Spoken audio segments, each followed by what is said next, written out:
Hello everybody and welcome back to my channel. My name is Nick, KyogreKauai, and we are here for an exciting new season of a brand new version of IBA. This is IBA VGC Season 1. So, if you guys don't know, IBA is a draft league I've been a part of for 3 seasons now. We've been doing singles leagues, but now it is going to be a VGC style league, which is going to be a lot of fun. So this is the draft analysis. Going to be breaking down the Pokemon that I picked up. But yeah, I just want to talk a little bit about the draft league in general first before I get started. We have 10 coaches a part of this. A great group of people, super excited to be in a league with all of these people. Some new faces too that have never been in IBA before, so that's always exciting. We have 8 weeks of the regular season and then a playoffs after that. So this is going to be VGC style battles where you bring 6 Pokemon to battle, but only 4 per actual battle. 4 Pokemon get brought, but you do best of 3 matches, and the winner of the best of 3 gets the win for that week. So that's kind of how it's going to work. So it is 2 things that I love. I love VGC. I do a lot of like ranked battles on the ladder as much as I can. I think it's a lot of fun. I also watch a lot of VGC content in my own time. And then, mixing it in with Draft League, I've watched other VGC leagues. I've done a doubles league, 2 seasons of ABL, but I've never actually done a VGC best of 3 league. So definitely something I'm very excited about. So yeah, really excited to share with you guys the Pokemon I drafted and talk a little bit about that. And yeah, maybe even talk about some of the other coaches' teams as well, if I have a little bit of time to throw in some honorable mentions of cool picks that I thought.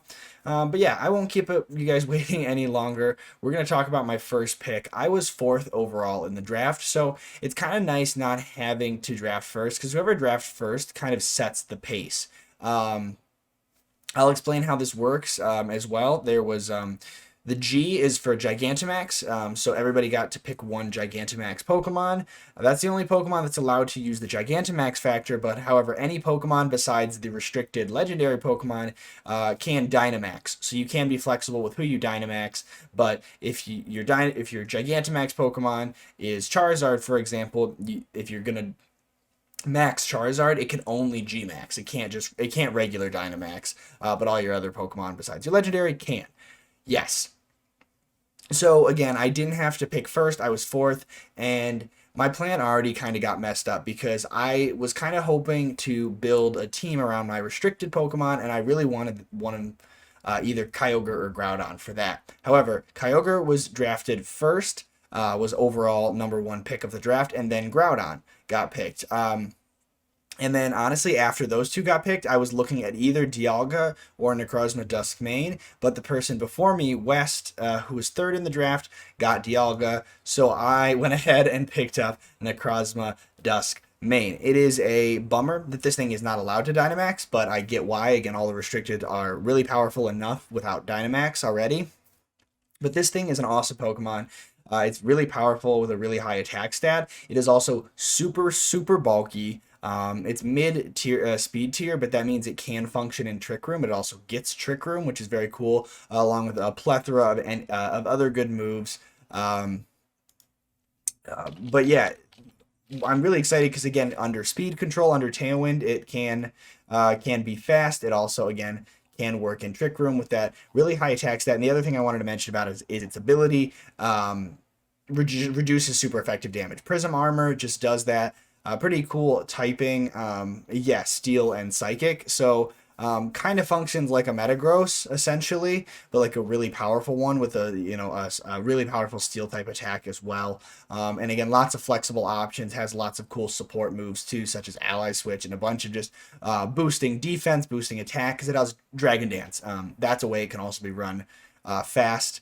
Trick Room, Dragon Dance. It's hard to predict what this thing wants to do. I definitely have some cheeky strats planned for it, for sure, and very excited. So I was thinking about how I wanted to build the rest of my draft around this thing, and it was a lot harder because when I was originally thinking about Groudon or Kyogre, it's like, okay, well, those are weather setters, so we just build a weather team around those.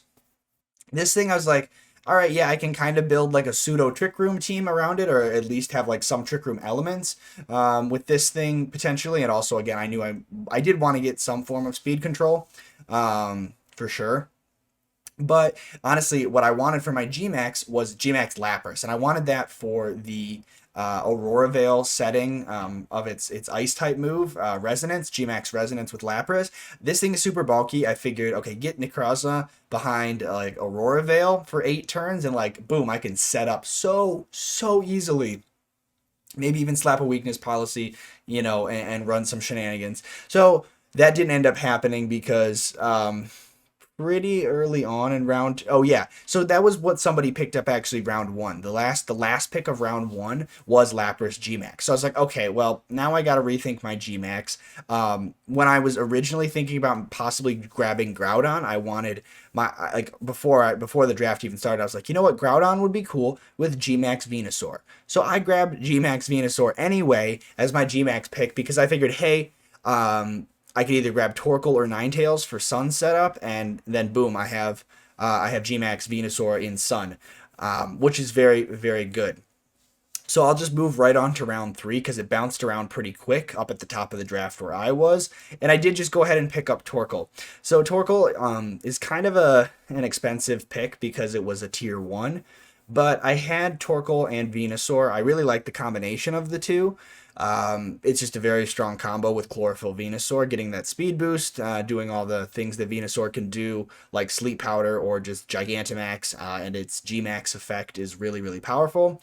But then Torkoal also is nice because Venusaur is so fast that if you want to set up Trick Room, okay, set up Trick Room because Torkoal does really, really well in Trick Room. It's one of the slowest Pokemon. So that's what I like about Torkoal is that it kind of deters Trick Room and be like, okay, if we're fighting in Trick Room, I still have option. Torkoal is a very powerful Pokemon. Has really good support moves too, such as like Yawn and Will-O-Wisp. So it is great. It can be great offensively. Has decent bulk, great ability, and a great, just overall good Pokemon to pair with Venusaur. And again, a little bit with the Necrozma with the Trick Room element, but. And then I struggled a lot with what I wanted to get next. There's so many good Pokemon in tier 1, but the first 3 Pokemon I was seeing, like, it kind of scared me, my ground weakness. I was like, Necrozma and Torkoal are weak to ground. Venusaur, it does well against ground, but like still I kind of wanted to have something good against ground types. And also I was a little worried about like Intimidate being kind of bad for Necrozma. So I picked up a Pokemon that is, I think, very versatile too because it does have supportive sets and I went for my second tier 1 and I picked up Thunderous Incarnate. This is a really, really good Pokemon in my opinion because it has 2 really powerful abilities and it runs, so basically can run 2 very, very distinct sets. It can run multiple versions of these sets, but you're typically going to either see it run standardly in VGC, like offensively because it has Defiant and it like can be a physical attacker, and if you intimidate it, it actually ends up at +1 because and it just deters lowering stats in general, which is really good in the Dynamax format because a lot of Dynamax moves lower Pokemon's stats. So Thunderous's Defiant ability can like really reap the benefits of that. Like, okay, you drop Thunderous, any of Thunderous's stats, now you've given it a +2 in attack, and that's dangerous. But not only that, it also is a Prankstermon, and it gets like Prankster Thunderwave and Prankster Eerie Impulse, which are some very, very, very powerful support moves. Also, can Dynamax Max Airstream to boost my speed, me and its partner's speed, essentially, and also Electroweb for dropping opponent's speed. So I thought, and the biggest thing too, fitting in with my other Pokemon, is that it has a ground immunity. It's flying type. And I wanted to have that ground immunity for like potential, like I like having immune switch in. So like again, if I'm worried about Torkoal or Necrozma taking a ground type hit, boom, there's a flying type switch in. That is an option that is, maybe not something you're always gonna do, but something that like your opponent has to respect and think about when deciding what move to go for. So boom, Thunderous, very happy with that pick. And then next up, I wanted some more support, and I thought, looking in tier 2, my options were like there wasn't too many support mons. There was a lot of offensive mons in tier 2. So I went ahead and found Sableye, though, because it is a really good mon. Again, another Prankster mon, so Prankster is just a fantastic ability. This thing has access to like Will-O-Wisp and Quash, which is just a ridiculously good move. You know, making the targeted Pokemon go last in a turn and having priority, so that always goes off first. It's just like Sableye can be really annoying. Prankster Will-O-Wisp, Fake Out potential, Foul Play, Taunt. I believe it does have Prankster Taunt, I believe as well. And yeah, so I just thought it was a good support addition to like my offensive core of like Thunderous, Necrozma Venusaur, and then I had, you know, round out Torkle, which is like half offense, half support. So I thought Sableye was a good addition to the team at this point. Really, here's where I kind of like wasn't sure what to do with the rest of the draft. I was like, all right, I feel like I got a pretty good base team, but like, what are some other good? I specifically was like, okay, right now I can only Dynamax Thunderous and Venusaur. I kind of want another Pokemon that functions as another good Dynamax core, such as like the Torkle Venusaur is a good Dynamax core, or like the Thunderous Duskmain Necrozma is kind of a good Dynamax core in certain situations. Or honestly, Thunderous Venusaur, like, yeah, like Thunderous is just another good max option. So I had like Thunderous and Venusaur, and I kind of wanted again a Dynamax Pokemon that functioned well with something that will like help support it and like make it really powerful. I also kind of like really like weakness policy sets with like a Dynamax Pokemon. I think it's just a really powerful combination in Sword and Shield.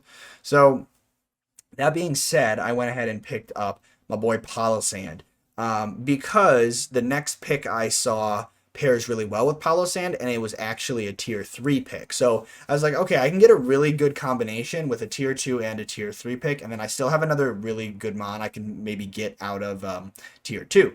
Paulo Sand, it Dynamaxes, you can run the weakness policy set, and if you pair it with this next Pokemon here, a Selgore gets Water Shuriken, so Paulo Sand's a ground type with the ability Water Compaction. So every time you get hits with a water type attack, it's defense boosts. So with Water Shuriken, it hits multiple times. So it actually essentially does give Paulo Sand multiple defense boosts while also giving it the weakness policy boost if that's the item you choose to run. So it just makes Paulo Sand extremely bulky, and then it can continually bulk itself up on the special side.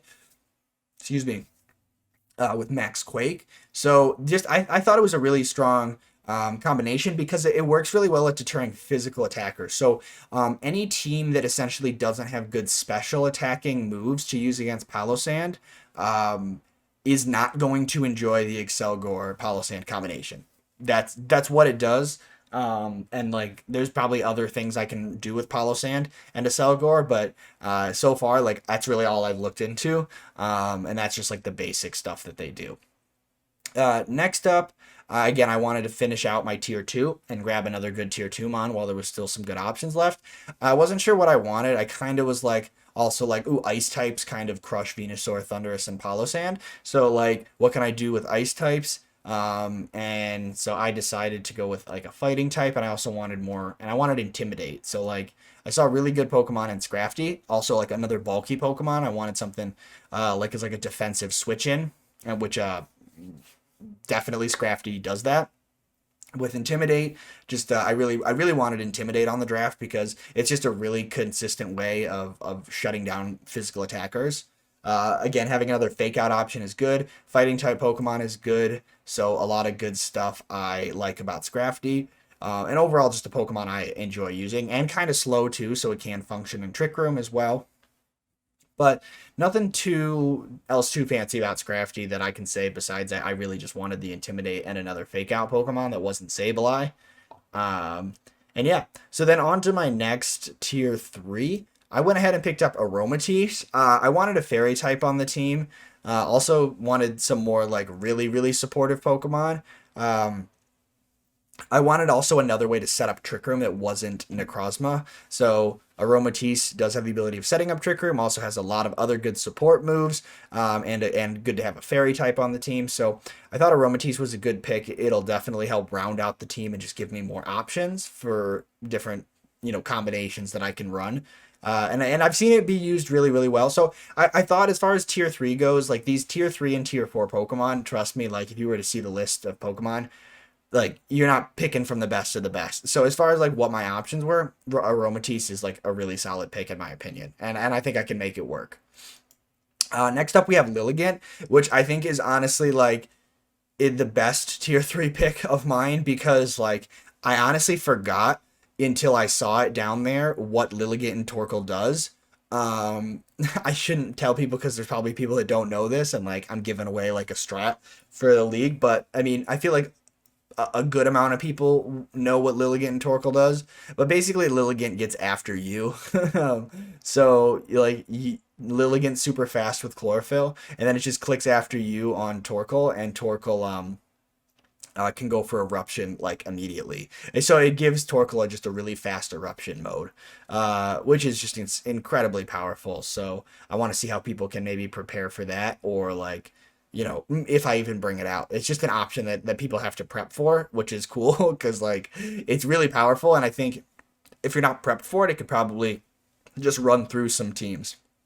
So, just another option too to have a chlorophyll grass type. It was kind of like I'm doubling up on chlorophyll grass types, but it gives my team a different mode that I can run. So I think it, for a tier 3 pick, I thought it was okay. Last but not least, I didn't know what I wanted for my tier 4. I just knew I didn't have a water type. I saw this in the tier 4 picks, and I was like, you know what? Kingler is a pretty powerful Pokemon. It doesn't have an awful speed tier either.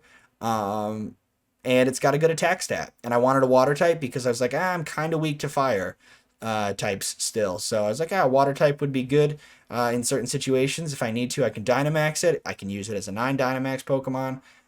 It gets good abilities like Hyper Cutter and Sheer Force, and a pretty decent move pool of strong physical attacks. So there's the draft. I'm pretty happy with it. I have multiple different Dynamax options. I have a lot that can Dynamax. Probably like 3 or 4 that are going to Dynamax most of the time. But again, definitely have a lot of flexibility. I'd say most Pokemon on my team can Dynamax, but some are definitely not made for it. But yeah, that's all. I don't really know what else to say. Every team's got some really scary options. The coach of the Dutch Dewpiders, they have like Groudon, Charizard, Venusaur combination, Gmax Charizard and regular Venusaur. So that is a really, really scary Sun team. Definitely, yeah. Just there's a lot. Everybody brought and drafted really, really powerful teams. So definitely excited to see that. Some really scary Trick Room team. Motostoke Moltres made. Kyogre plus Rapid Water, Urshifu and Moltres and Metagross, like Galar, Moltres and Metagross. So yeah, some very, very scary teams that I'm seeing out here. And just like all the best Pokemon being picked up, like Cinderace, Rillaboom, all the legendaries. Just crazy, absolutely crazy. So I can't wait for you guys to see this season. Week 1 will be going up on all of our channels a week from today, the following Saturday at 10 a.m. Eastern time. All the videos go live.